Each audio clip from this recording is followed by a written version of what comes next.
Hey Sagittarius, it's Empress Rose here. Welcome to your reading. These are general readings, so we take what works and we leave what doesn't, as with everything in life. And if I don't catch your wavelength on this reading, check your other major placements. Major placements are Sun, Moon, Rising, and Venus. So we're going to start off with the Botanical Inspirations deck to see what kind of energies we might be dealing with, and then we'll move to the Golden Tarot for a more traditional tarot spread. So these Botanical Inspirations are Victorian illustrations of flowers with the Victorian meanings of those flowers. So we're just kind of can be a little Victorian in their what's important here. So, oh, cool, Scorpio just got this. Snapdragon, graciousness and benevolence. No act of kindness, no matter how small, is ever wasted. So some gentleness and some graciousness and some kindness coming in here. Just love the snapdragons, and they chub their cheeks and they open their mouths. They're very cute. I like them. They're very fun to play with.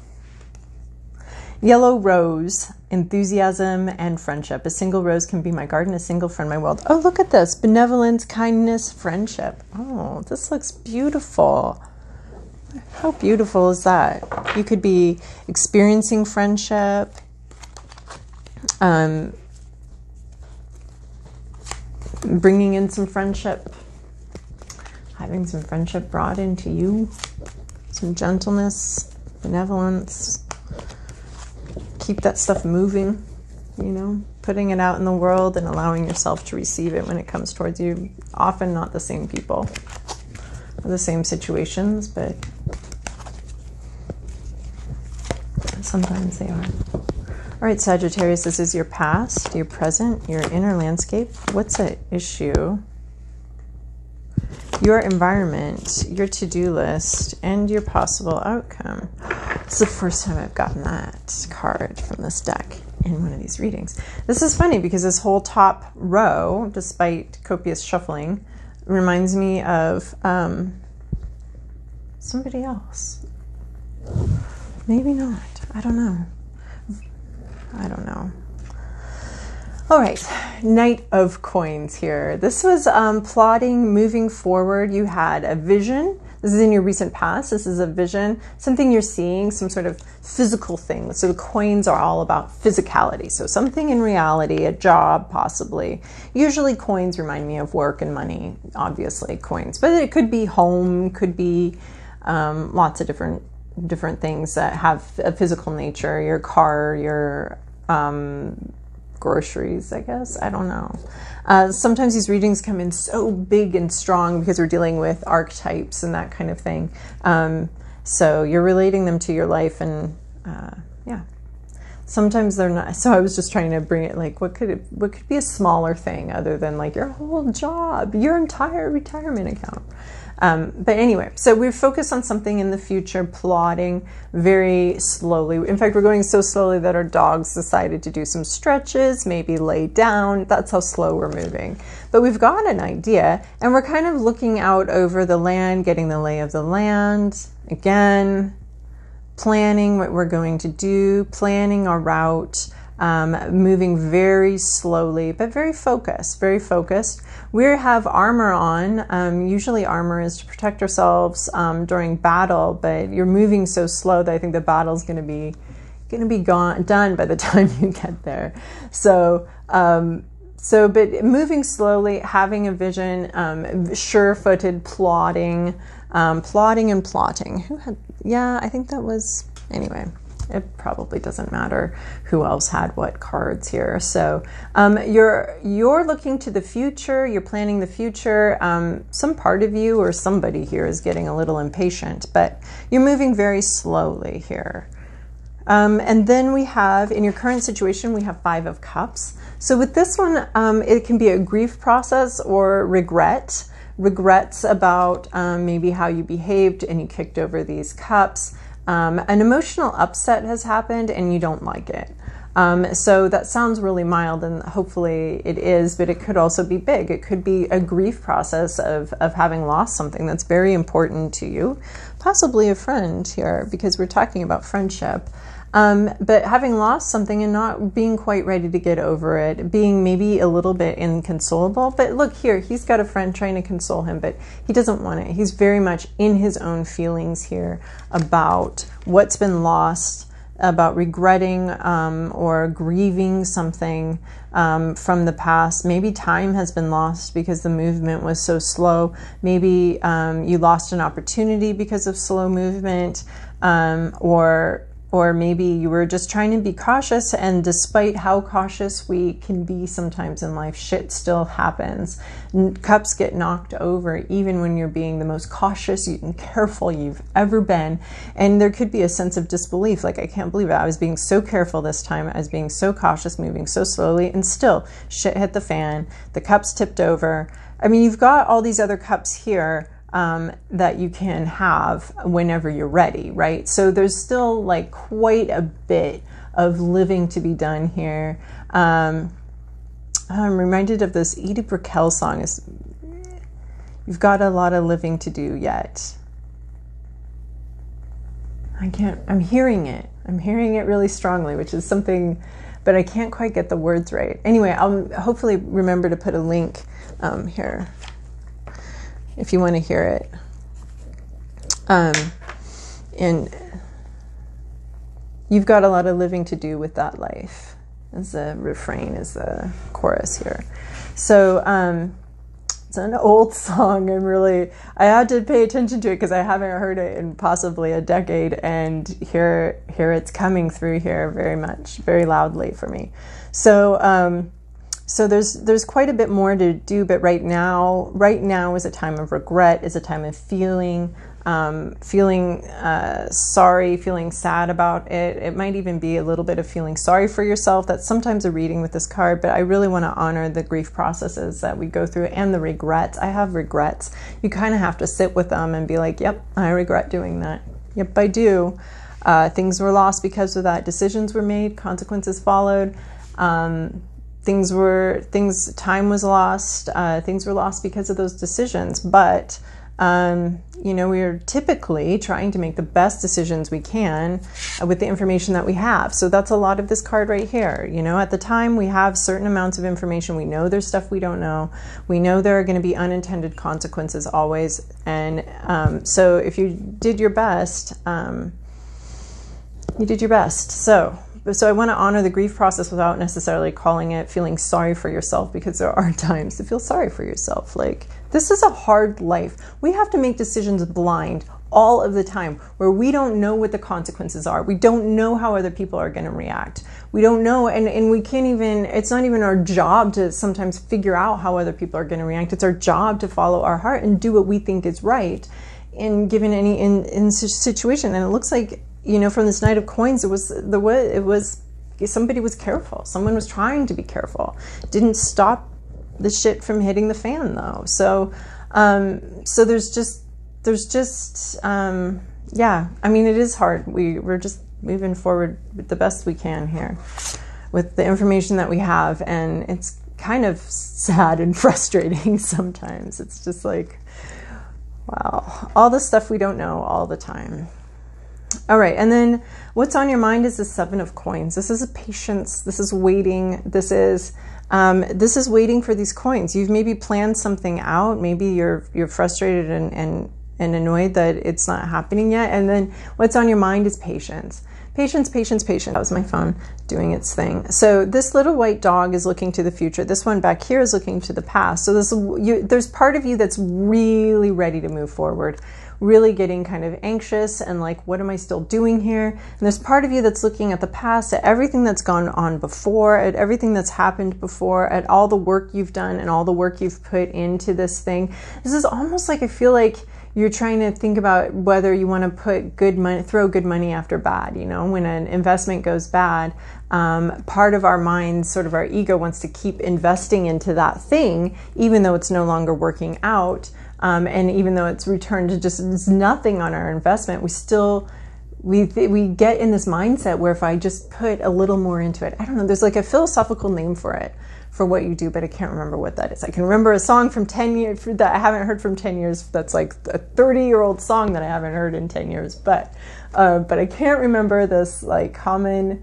sort of fallacy of thinking where if something's not working out, we pour more money and more time and more effort into it, even though even though there might not, it's pointless, you know? So,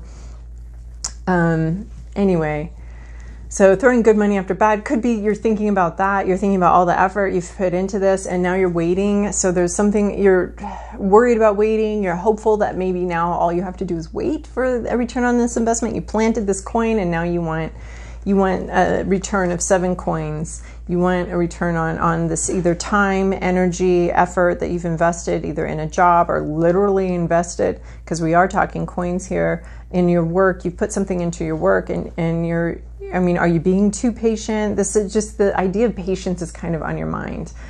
Is it worthwhile to sit here and wait for this fruit to ripen? Or should I just leave? Or should I really get the sense that he's guarding this fruit. And I don't know, there was a plum tree once, and the landlord and I were friends, and we were waiting for the plums to ripen completely before we harvested them.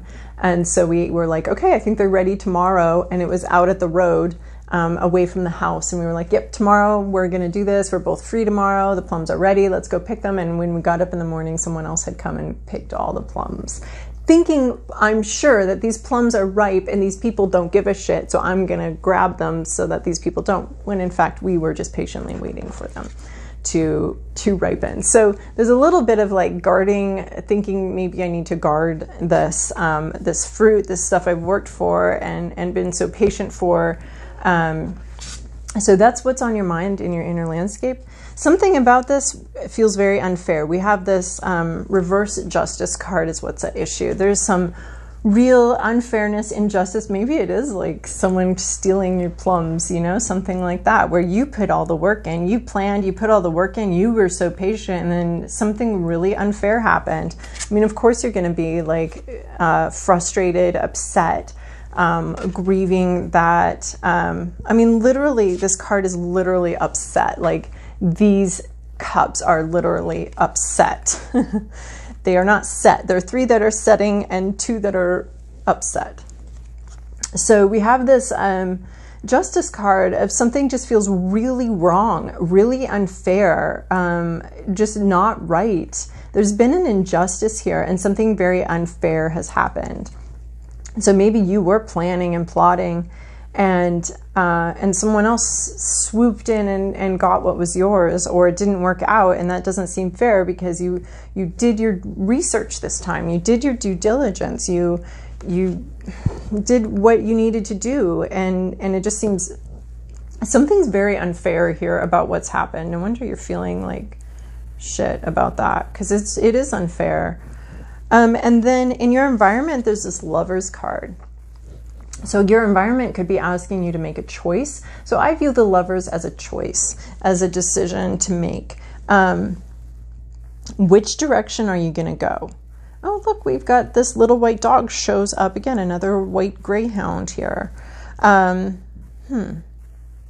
Shows up again in this Lover's card. So this is about decisions about following your heart, following your intuition, versus following the path that makes sense. And I don't know which one you're supposed to do. You know, I want to say you have to follow your heart, because things get really fucked up and a lot of people get hurt when you don't follow your heart. But I can't guarantee that route as something that's going to make you happy either. But this is falling under this Knight of Coins card. So I think that there's a plan, there's a path, there's a plan. Are you going to stick with the plan? Or are you going to go with something that seems a little better right now? That almost seems to be the choice. Like here, are you going to stick with this plan because it's not turning out the way you wanted it to? So are you sticking with the plan, with the bullet points that you wrote out about how you're going to do this and that, with the to-do list that you made? Are you going to stick with that even though you're not getting a good return on it? Are you going to continue sitting underneath here, this tree, patiently waiting for something, for all the work you've already put into this situation to come to fruition? Are you going to do that? Or are you going to strike out on a new path that is more interesting to you, or more promising, in a more emotionally fulfilling path, or something else? Are you staying the course? Because one of these makes a lot of sense to everyone around you, and one of them only makes sense to you and only feels right to you. So that's the path, that's the fork in the road that the Lovers represents. And it's called the Lovers because it's about like the Romeo and Juliet story, as far as like, are you going to go with someone you love, even though you're only 14 and your families are going to kill each other, but it feels right to you, your heart calls to you in that direction? Or are you going to do what you're told to do and do the thing that everybody tells you to do to make sense? Now, sometimes everybody is right and sometimes everybody is wrong. So it's just a choice. Your environment is maybe asking you to make a choice. Are you going to continue on this well-planned path that so far has been unsatisfying and you're continuing to wait for your rewards? Or are you going to set up on something else that is more exciting, more interesting, calls to you? Or maybe your heart calls you to stay on this path and to stay this course, even though everyone else is telling you to jump ship now. It's time to jump ship. This has been disappointing. It's never going to happen. You keep waiting and waiting and waiting for this investment to pay off, this investment of time or money, this relationship to finally pay off. It's very unfair. Are you going to stay the course, or are you going to jump ship here? So that's the decision that your environment's asking you to make. Your to-do list, hopefully this makes sense to you, is this Ten of Swords. Ten of Swords is the end of swords, the end of a long, painful situation.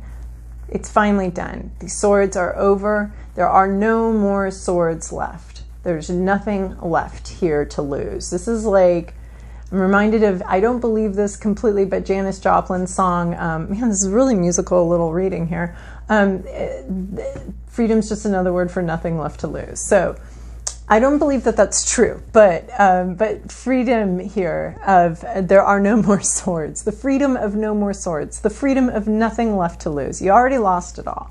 So how this is in your to-do list. The way I'm thinking of this is that you need to end something. You need to stop. There's a dawn coming here, right? There's been a darkness. This storm has come at night. In the middle of the storm, you've been stabbed 10 times. You've got this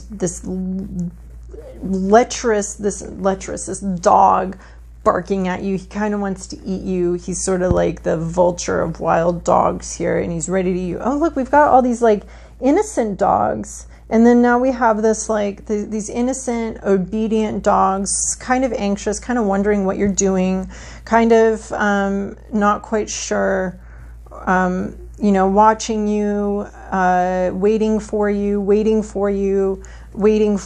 and then now we have sort of an evil Cujo dog that wants to eat you and devour you. So the way I'm seeing this Ten of Swords is it's over. It's done. You're done. You need to finish off yourself.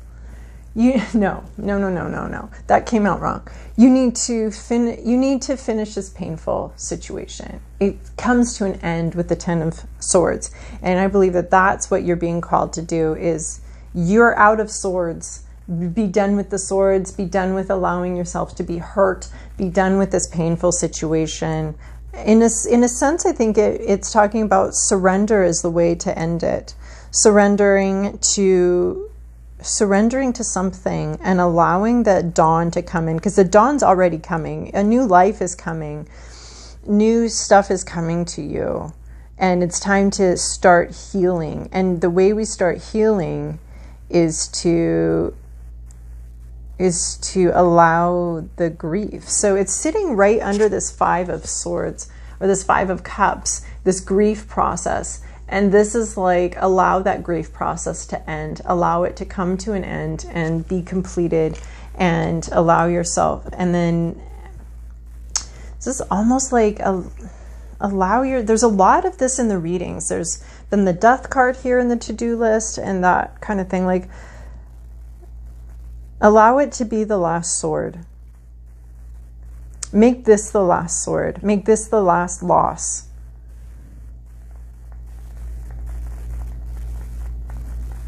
And maybe even acknowledge how, really give yourself some acknowledgement for how difficult this has been, for how painful this has been.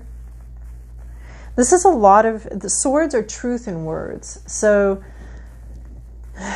this is being pierced by the truth. And not just truth, but it's truth wielded horribly. But the Ten of Swords does represent an end of a painful situation. So I feel like you need to end this painful situation in some way by almost acknowledging the pain and acknowledging how hard it's been. And I think that that is part of you ending it. So a lot of times when painful things come into our lives, they're like giant, overwhelming waves. And the best way I know of to get through a giant, huge wave is to dive into it. Because if you stay on the surface, it pummels you and pushes you down and rolls you and really rollicks you. So I feel like this Ten of Swords is almost like go into the pain, find the truths in it, dive in to this almost like a sword through flesh. You're going to dive into this wave of difficulty, and you're going to be acknowledging some truths, communicating some difficult truths, and experiencing that wave, diving into it rather than letting it roll you over. So I think this might be like, in a sense, taking charge of your grief process, becoming more in control of it, and doing that by first and foremost acknowledging it and acknowledging how deep these wounds are and how difficult this has been, and almost embracing the pain for a little while, because that will help you bring it to an end. So here we have someone trying to comfort you, get over it, get over it. And this is like, really kind of go into it, embrace it, find the truths here, find the reality here, find the light, because the light is going to be coming and you want to be fully understanding what's happened and how painful this has been. So, and where you're going is this High Priestess. There she is. The High Priestess, this is where you're going. The High Priestess is about, well, she doesn't want to tell you. She doesn't want to tell you where you're going. That's the High Priestess in my readings. She's got this book closed. You don't get to see. You don't get to see where you're going because you might fuck it up. So you have to go through this process, and she doesn't want you to know what happens afterwards. But it's a very highly spiritual card, very deeply connected. Look, we have... in this deck, this is Pope Joan, which I have been for Halloween before. Pope Joan was very fun.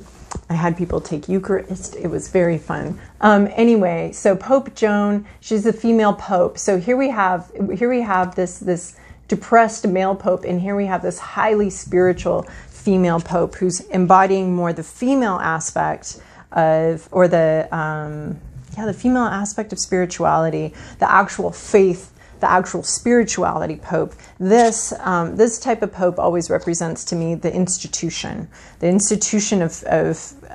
the church, of the institutions that rule over our lives. They can often bring in injustice, but this High Priestess is about faith. It's a very spiritual card. Maybe the lessons you're learning right now are going to bring you into a much more spiritual connection, much more spiritual place. And I love how we have all these dogs, but she's got a leopard, not a dog. So there's something a little bit uncontrollable about this. She's trying to control it, but something a little bit more mysterious. And where you're going is meant to be more mysterious. I mean, she's still inside this church. She's still inside the institution, but she's all about the faith, the mystery, and the spirituality of the institution. So I find it interesting that we have both popes here, the female pope and the male pope. And this is maybe going towards a more female receptive energy, sort of the female anatomy being more internal than external. So, all right. And then I got this new deck, and I, even though because of the pause, I have no idea how long I've been going back. Whatever. I'm madly in love with this Wild Kuan Yin Oracle. I followed this artist online for a while before I even knew she had an Oracle deck, which I just found out a few days ago and got it shipped to me. Anyway, I accidentally bought the pocket, or I don't know if it was an accident, but I bought the pocket version, even though this art deserves to be murals, deserves to be a reality that I just get to inhabit. So here we have creative power. So the mind often wants to see and know exactly what is around the corner. That's what she's about. She's about not telling you. But to manifest, we have to give up certainty and embrace the creative process. So this is certainty, predictability, or something that more or less calls to you. Choosing to live creatively will bring you more joy and success than any amount of certainty ever could. So I think that's what these coins were all about. It was looking for a sure thing. This Knight of Coins is definitely looking for a sure thing. And now you're being asked to choose between something that's supposed to be a sure thing, but has so far been very disappointing and hasn't yielded you what you wanted and seems a little unfair, and something that's very unpredictable and unseeable, and that's what this card is. That unpredictability, that unseeability, that this leopard here looks to me very unpredictable. That's why she's kind of got it chained, but it's embracing that unpredictability. All right, so I hope that was helpful for you, Sagittarius. I'm really loving my Kuan Yin Oracle's Wild Kuan Yin deck here. So anyway, I hope you have a wonderful week. If you haven't hit the subscribe button already, please do so. And thank you so much for your comments and your likes. I really appreciate it. And I hope you have a wonderful week, Sagittarius.